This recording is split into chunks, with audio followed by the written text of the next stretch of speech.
तर hello friend, स्वागत आहे तुमचं माझ्या चॅनलमध्ये, ज्याचं नाव आहे राणी की दुनिया. तर कसे आहात सगळे? तर आय होप की सगळे खूप मजेत असाल आणि खूप छान असाल.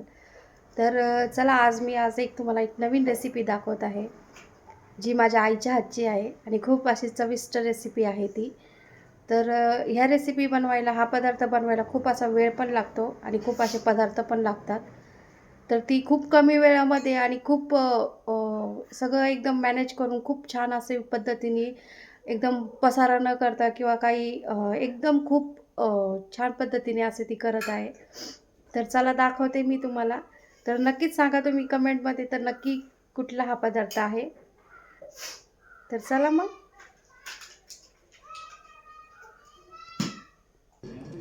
तर इथे असे कांदा चिरून घेतलेला होता, खोबरं किसून घेतलेलं होतं, शेंगदाणे घेतलेले होते, हे पांढरे तीळ आहे, लसूण आहे, लाल मिरच्या आहेत, परत बेसन पीठ आहे, कोथिंबीर आहे, धने आहे, खोबरे आहे. तर एवढे सगळं हे साहित्य हे याच्यामध्ये ह्या पदार्थामध्ये लागत आहे. तर तुम्ही विचार करा की ह्या पदार्थ बनवण्यासाठी एवढं सगळं साहित्य लागतं, तर त्या पदार्थ बनवण्यासाठी किती वेळ लागत असेल.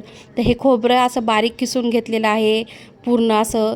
आणि आता हे सगळं पांढरे तीळ भाजून घ्यायचे, खोबरे भाजून घ्यायचं, कांदा तो पूर्ण लालसर असं तेलामध्ये एकदम असा भाजून घ्यायचा, शेंगदाणे भाजून घ्यायचे आणि लसूण भाजून घ्यायचा. हे खूप सारा हे सगळं असं भाजून घ्यायचं, एक एक करून असं एकत्र भाजून नाही घ्यायचं, एक एक करून असं भाजून घ्यायचं.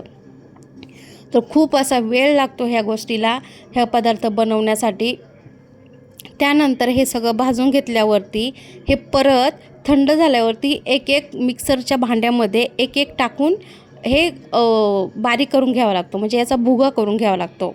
जास्त असं पाणी वगैरे टाकायचं नाही, कोरडंच असं भुगा करून घ्यायचं, कारण काय आपल्याला याचं बनवायचे आहे सारण. तर आत्तापर्यंत सगळ्यांना समजलंच असेल की मी ही दाखवते ही कुठली रेसिपी दाखवत आहे, कारण का त्याच रेसिपीसाठी एवढं मोठं साहित्य लागतं.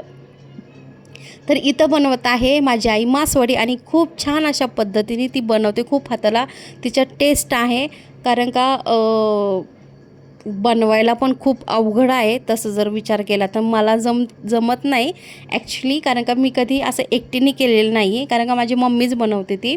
तर इथं सगळ्या पूर्ण अशा वस्तू, ह्या जे साहित्य आहे पूर्ण जे, तर ते पूर्ण असं सगळं तेलामध्ये असं थोडंसं फ्राय करून घेतलेलं आहे, भाजून घेतलेलं आहे. त्यानंतर ते मिक्सरमध्ये असं काढून घेतलेलं आहे आणि बारीक करून घेतलेलं आहे. तर मी तिला मदत करत होते, कारण का एकट्याच्याने हे करणं खूप अवघड आहे आणि खूप वेळ लागतो. खरं तर अवघड म्हणण्यापेक्षा खूप वेळ लागतो मग. आणि एकाला दोन जर हात असेल तर ते लवकर जरा थोडंसं उरकतं काम. त्यानंतर मग हे सगळं भाजून झाल्यावरती इथे मी वाटण पण भाजून घेतलेलं होतं, म्हणजे जे लाल रस्स्यासाठी वाटण लागणार आहेत. आम्ही इकडे आमटी बोलतो, तर तुम्ही काय बोलता ते नक्कीच सांगा मला. तर इथं सगळं वाटण पण वाटून घेतलेलं आहे, खोबरं, लाल मिरची, धने, कांदा, हे सगळं, कोथिंबीर, हे सगळं वाटून घेतलेलं आहे. त्यानंतर मग मम्मीनी काय केलं, म्हणजे माझ्या तोंडातून कधी मम्मी येते कधी आई येते, कारण का मी कधी मम्मी पण बोलते आणि कधी आई पण बोलते. तर त्याच्यानंतर हे जे बेसन पीठ दिसते, तर त्याचं पुढे काय करायचं तर ते मी तुम्हाला दाखवते. तर एका कढईमध्ये हे जे सारण झाले ते तर बाजूला ठेवलेलंच आहे. जे भाकूर जर झाले, जे भाकूर किंवा सारण हा एकच आहे. तर हे बाजूला मिक्सरमधून काढून हे जे ठेवलेलं आहे, त्याच्यानंतर एका कढईमध्ये तेल टाकून फोडणी दिलेली आहे हिरव्या मिरचीची, म्हणजे वाटलेली हिरवी मिरची. त्याच्यात हिरवी मिरची, कोथिंबीर, जिरे हे फक्त वाटून घेतलेलं आहे आणि त्याची फोडणी देऊन ते बेसन पीठ आहे ते ॲड केलेलं आहे. आणि पूर्ण असं शिजूपर्यंत, म्हणजे पूर्ण आपण बेसन जसं करतो भाजीला एकदम घट्ट, तर तसं ते पूर्ण असं शिजून घेतलेलं आहे. तर ते हे बेसन कशासाठी लागतं, तर हे बेसन लागतं ते मासवडी बनवताना जो वरचा बेस असतो बेसनाचा, तर ते मासवडीचं ते बेसन असतं ते बनवण्यासाठी. तो वरचा जो बेस आहे ना, तर तो तयार करण्यासाठी. तर इथे बघा, तुम्ही बघू शकाल की कढईमध्ये सगळं हिरवी मिरची वगैरे वाटण वगैरे टाकून तिने तो बेस पूर्ण तयार करून घेतलेला आहे बेसनाचा. तर अशा पद्धतीने खूप करून घेतलेलं आहे. त्यानंतर मग हे जे सगळं बेसन वगैरे सगळं झाल्यावरती, त्याच्यानंतर ते गरम गरमच असतानाच तर करून घ्यायला लागतं, कारण का ते थंड वगैरे झालं का मग ते येत नाही करायला, म्हणजे ते फुटतात वड्या. तर ते खूप असं गरम असतं आणि हात भाजले तरी ते करावंच लागतं, कारण का एवढे मोठ्या मेहनतीने हा घाट घातलेला असतो सगळा. तर न करून कोणाला सांगायचं. तर याच्यामध्ये पाणी वगैरे ॲड केलेलं आहे बेसन शिजण्यासाठी. तर कसं वाटलं तुम्हाला ही रेसिपी, तर नक्कीच तुम्ही सांगा आणि नक्कीच कमेंट करा. तर माझ्या आईच्या हातची ही रेसिपी आहे, खूप छान आहे, खूप टेस्टी आहे आणि खूप बरे वाटते, कारण का आपण डेली ही रेसिपी काही म्हणजे डेली हा पदार्थ काही खात नाही, तर केव्हा तरीच करायचा असतो आणि आपण काहीतरी सणासुदीलाच करतो ना. तर आम्ही नॉनव्हेज वगैरे खात नाही, तर आमच्यासाठी आम्ही हा व्हेज जे आहे ते मासवडी म्हणून खातो आणि खूप छान अशी पद्धतीने, खूप छान पद्धतीने, खूप टेस्टी अशी होते. तर इथं तुम्ही पाहू शकसाल हे बेसन हे ती असं ते घोटून घेत होती आणि त्यानंतर ते बेसन वगैरे झाल्यावरती तिने एका ह्याच्यामध्ये खाली काढून ह्याच्या कढईमध्ये म्हणजे कढईतच होतं ते. त्यानंतर इथं ते लाल रश्श्यासाठी तिने असं तयारी केली होती. तर त्याच्यामध्ये कढीपत्ता, लसूण वगैरे सगळं फोडणी देऊन मसाला टाकून गरम पाणी ॲड करून त्याच्यामध्ये टाकलेलं होतं. तर हे लाल रश्श्यासाठी. तर खूप छान असं झालं होतं, खूप छान पण वाटतं आहे. आणि आता इथं तुम्ही पाहू शकता, इथं हे जे सारण आहे ते सगळं मिक्सरमधून जे मगाशी आपण भाजून घेतलेलं होतं, तर ते सगळं मिक्सरमधून मी काढलेलं होतं आणि हे आता ताटामध्ये ती एकजीव करते. तर याच्यामध्ये काय काय आहे, शेंगदाणे आहेत, खोबरे आहे, खोबरं किसून घेतलेलं आहे, लसूण बारीक करून घेतलेला आहे, तीळ आहे, कोथिंबीर आहे, कांदा आहे, असे भरपूर मसाले याच्यामध्ये ॲड करतात आणि तिखट, मिरची वगैरे हे सगळं. तर याचं हे सारण बनवतात, जसं आपण दिवाळीला करंज्यासाठी जसं सारण बनवतो त्याच टाईपने, त्याच पद्धतीचं हे असं बनवतात. तर खूप छान आणि खूप भारी असं लागतं ते. तर इथं ते करून घेत होती, तर इथं छोटं असं ताट पडत होतं, तर तिला म्हटलं मोठं असं काहीतरी भांडं घे. तर तिने असे परात वगैरे मोठं घेतलेली होती. तर हे जे वाटण दिसते आहे ते आता आमटीसाठी म्हणजे लाल रश्श्यासाठी तिने ठेवलेलं आहे. तर हे सगळं मिक्स करून घेतलेलं आहे तिने आणि खूप छान पद्धतीने असं भारी करून घेतलेलं आहे. तर दिसायला पण खूप छान वाटते. नंतर तुम्ही पासालच की वडी झाल्यावरती कशी दिसते ती, कारण का काही काही लोकं हे वड्या तेलात पण तळून घेतात, पण तेलात खूप छान नाही वाटत, कारण का ते भाकूर वगैरे सगळं ते तेलात वगैरे पडतो. तर मग हे असं उकडलेलं पीठ हे शिजवलेलंच असतं आणि हे काय असं कच्चं वगैरे नसतं, तर ते पुन्हा असं शिजवलेलंच असतं. तर खूप छान वाटतं खरं तर खायला. आणि याच्याबरोबर बाजरीची भाकरी एकच नंबर. बाजरीची भाकरी, लसूण, सॉरी लसूणच बोलते, बाजरीची भाकरी आणि लिंबू, कांदा एकच नंबर हे होतं. खूप छान वाटतं खायला. इथं लाल रस्स्याची आई तयारी करत होती. लसूण थोडासा टाकलेला होता, कोथिंबीर टाकलेली होती आणि कढीपत्ता टाकलेला होता फोडणीला आणि लाल तिखट सगळं टाकलेलं होतं, मसाले वगैरे काय काय आहे ते. आणि गरम पाणी टाकून मसाला वगैरे मिक्सरमधून काढून गरम पाणी वगैरे टाकून ते असंच उकळायला ठेवलेलं होतं.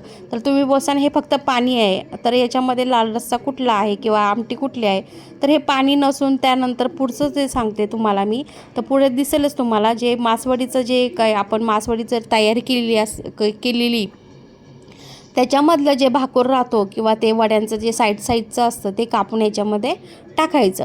तर ते पुढं तुम्हाला मी सांगतेच तसं. तर तुम्ही पाहतच असाल की खूप असा वेळ लागतो आणि खूप मेहनतीने ॲक्च्युली हा खरं तर व्हिडिओ बनवलेला आहे. तर व्हिडिओ जर आवडला तर नक्कीच लाईक करा व्हिडिओला आणि जर माझ्या चॅनलवरती जर तुम्हाला व्हिडिओ जर आवडत असतील तर नक्कीच माझ्या चॅनलला सबस्क्राईब करा आणि गाईज मला सपोर्ट करा.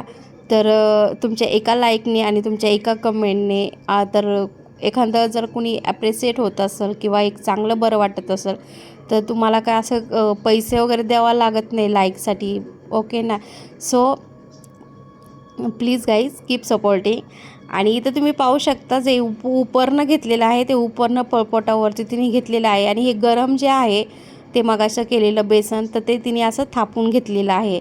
तर खूप छान पद्धतीने हात तसे तिचे भाजतच होते, कारण ते गरमच असतं. पण आता काय हात जरी भाजले किंवा काय जरी केलं तर जो घाट घातला आहे तो तर करावाच लागतो, कारण का प्रत्येक स्त्री ही सगळ्याच याला सामोरे जात असते, सगळ्याच गोष्टीला, आणि आपल्या परिवारासाठी ती काहीही करायला तयार असते, भले की काहीही. त्यामुळे ती काही जरी असेल ते सगळं सहन करेन, पण आपल्या फॅमिलीच्या किंवा आपल्या परिवाराच्या जे चेहऱ्यावरचा हसू आहे, आनंद आहे, त्या आनंदासाठी किंवा त्या खुशीसाठी ती महिला ही काहीही करू शकते. तर इथं तुम्ही बघू शकता तो जे सारण आहे ते त्याच्यावरती तिने असं पसरून घेतलेलं आहे आणि त्याच्यानंतर ते असं फोल्ड करत तिला माशाचा आकार देत आहे.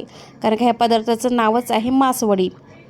तर ते असं फोल्ड करून तिला असा माशाचाच टाईपचा असा आकार देत आहे. तर तुम्ही पाहू शकाल तर किती छान पद्धतीने ती असं सगळं करत होती. कारण थंड पाणी पण घेतलं होतं इथं, कारण का हात जर भाजत होते आणि पाणी पण लागतं खरं इथं हाताला वगैरे चिटकू नये म्हणून. तर खूप छान पद्धतीचा असा माशाचा आकार देत होते आणि त्याच्यानंतर ते झाल्यावरती खूप छान अशी मासवडी ही तयार झालेली होती. आता तुम्ही बोलसाल की ही अशी अख्खी खायची का? तर ही अशी अख्खी नाही खायची. त्याच्यानंतर ह्याचं असं ते साईडचं आहे ते फक्त साईडचं कट करायचं. जे आपण लाल रस्सा आहे त्या लाल रस्स्यामध्ये ते टाकून द्यायचं साईडचं आणि जे आता हे चाकूने ते कट करणार वड्यासारखं. तर हे अशा वड्या तुम्ही नंतर पाहू शकाल की ते वड्या अशा नंतर तिने कट करून घेतलेल्या होत्या. खूप छान पद्धतीच्या झालेल्या होत्या आणि खूप भारी वाटत होत्या. तर बघा तुम्ही अशा हे कट केलेल्या वड्या आहेत, खूप छान वाटतात. काही लोक याला तळून पण घेतात, पण तळून न घेता आम्ही अशाच हे करतो कारण का खूप छान वाटतात. आणि जे हे वेगळ्या ताटात आहे तर ते लाल रस्स्यामध्ये ती टाकून देणार आहे. तर खूप छान अशा तुम्ही बघसाल किती छान मस्त अशा वड्या झालेल्या आहेत तयार. भरगच्च असं वडी माझ्या आईच्या हातची खूप छान वाटते खायला पण आणि पाहायला पण. तर नक्कीच सांगा कमेंट करून. आणि इकडे हे लाल रस्सा आपला शिजत आहे तर तो पण खूप छान भारी असा टेस्टी असा उकळलेला आहे. त्यानंतर सगळं उरकल्याच्यानंतर माझ्या मम्मीनी, माझा मामा वगैरे, मामी वगैरे आली होती. तर ते भाऊबीज वगैरे जे काय आहे ते करून घेतलेलं होतं. मामाला ओवाळून वगैरे घेतलेलं होतं आणि मामाने पण काही साडी वगैरे आणली होती मम्मीला. तर ती पण खूप छान होती, भारी होती. तर तुम्ही बघू शकाल हा रस्सा आणि ह्या वड्या खूप अमेझिंग वाटतं इथे. आणि जर तुम्हाला जर व्हिडिओ आवडला असेल तर नक्कीच व्हिडिओला लाईक करा, व्हिडिओ शेअर करा आणि माझ्या चॅनलला सबस्क्राईब करा. अशा नवनवीन ब्लॉग माझ्या चॅनलवरती तुम्हाला पाहायला मिळतील. आणि माझे जे शॉर्ट व्हिडिओ आहे ते पण तुम्हाला कसे वाटतात ते नक्कीच सांगा. चला भेटू नेक्स्ट व्हिडिओमध्ये. तोपर्यंत बाय, सगळ्यांना टेक केअर ऑल.